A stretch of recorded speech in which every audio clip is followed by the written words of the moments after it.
Beware, my son, she wants to manipulate you. It took me a lifetime to learn those lessons. But I share with you now, don't fall in her trap, stay sharp. I tell you how to avoid being manipulated by woman mind tricks. They use dark techniques to manipulate you and obtain what they want. Listen carefully and be ready to leave her once you spot those 6 signs of manipulation. Number 1, love bombing. That tactic is very dangerous and common among gold diggers, especially for the ladies that want to use you for your money. Pathetic. They will shower you with a quick escalation of compliments, passion, and love to make you fall in the hook, and once you are hooked, she can control and use you to fulfill her agenda. They usually start with physical compliments in the first day, then they will compliment for your personality. After, they will mirror your behaves to let you feel like a perfect match. I explain you what it means going in deeper details in the next point. Finally, they say the word, I love you, to simulate a very high engagement and get you completely under her control. Listen, my son, to fall in love is needed time and effort. It's needed to spend time together to build trust, step by step.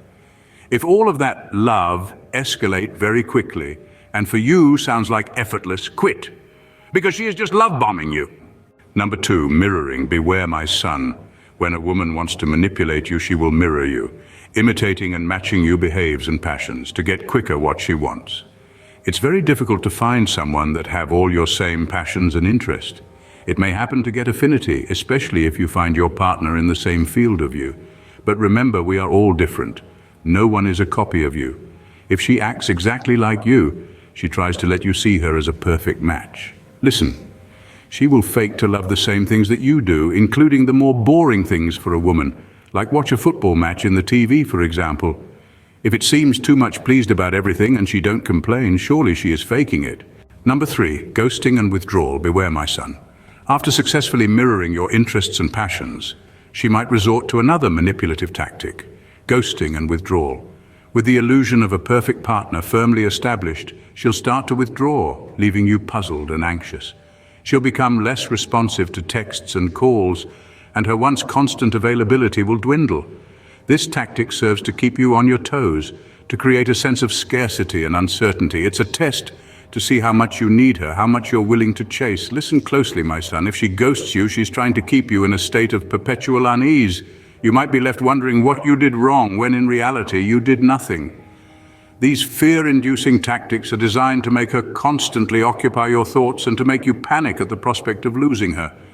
If you react emotionally with desperate messages and calls, she knows she has complete control over you. Number 4, high and low care. Beware, my son. After the ghosting and withdrawal, she might resort to another manipulative behavior, the high and low care. This is where the roller coaster of emotions begins. Initially, she showers you with affection and attention, making you feel like the most important person in the world. You feel loved, cherished, and valued. But just when you've formed a deep emotional bond with her, she abruptly changes her behavior. Suddenly, she becomes distant and detached, responding to your texts and calls with brief, curt answers or not at all. She seems perpetually busy, always having something else to do. This drastic change in behavior is designed to keep you off balance, to make you question what you did wrong. You might even go out of your way to make amends, showering her with gifts and attention, desperately trying to regain the affection she once showed you. But beware, my son, this is yet another trap. This high and low care behavior is a tactic to keep you hooked, to make you feel like you're constantly chasing after her affection. If you fall into this trap, she knows she has you completely under her control, ready to fulfill any of her demands at a moment's notice. This cycle of high and low care is a clear sign of manipulation, and you must be aware of it. Number 5, guilt tripping. Be cautious, my son. Another potent tool in her manipulative arsenal is guilt. She knows just how to pull on your heartstrings, to make you feel guilty for things you haven't done. She knows that by making you feel guilty, she can easily manipulate you into doing her bidding.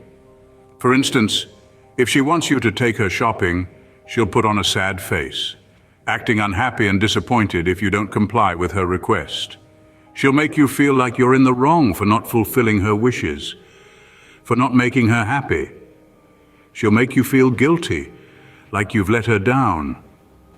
This guilt tripping is a common tactic used by manipulators to turn things in their favor. playing on your feelings to get what they want. Remember, my son, you are not responsible for her happiness. Don't fall into the trap of guilt tripping. Be aware of this form of manipulation and stand your ground. Number 6, indirect subjection. Lend me your ears, my son. There is a subtle form of manipulation that a woman may employ to get what she desires, and that's indirect subjection. What does this mean? Let me explain. She may not directly ask you to do or buy something for her. Instead, she'll tactfully point out things that other people have or do, indicating her own desire for the same. Phrases like, "No one has ever done that for me," or "I would be so happy to receive such a gift," or even, "Did you see what that guy did for his girlfriend? He's so sweet," are all indirect ways of getting you to do what she wants. It's a clever tactic, making you believe that you're acting out of your own volition to make her happy, while in reality you are falling right into her trap. So my son, be aware. Listen carefully to her words, but more importantly, understand the hidden meaning behind them. Do not let yourself be swayed by this indirect subjection. Maintain your autonomy and remember, it's okay to say no.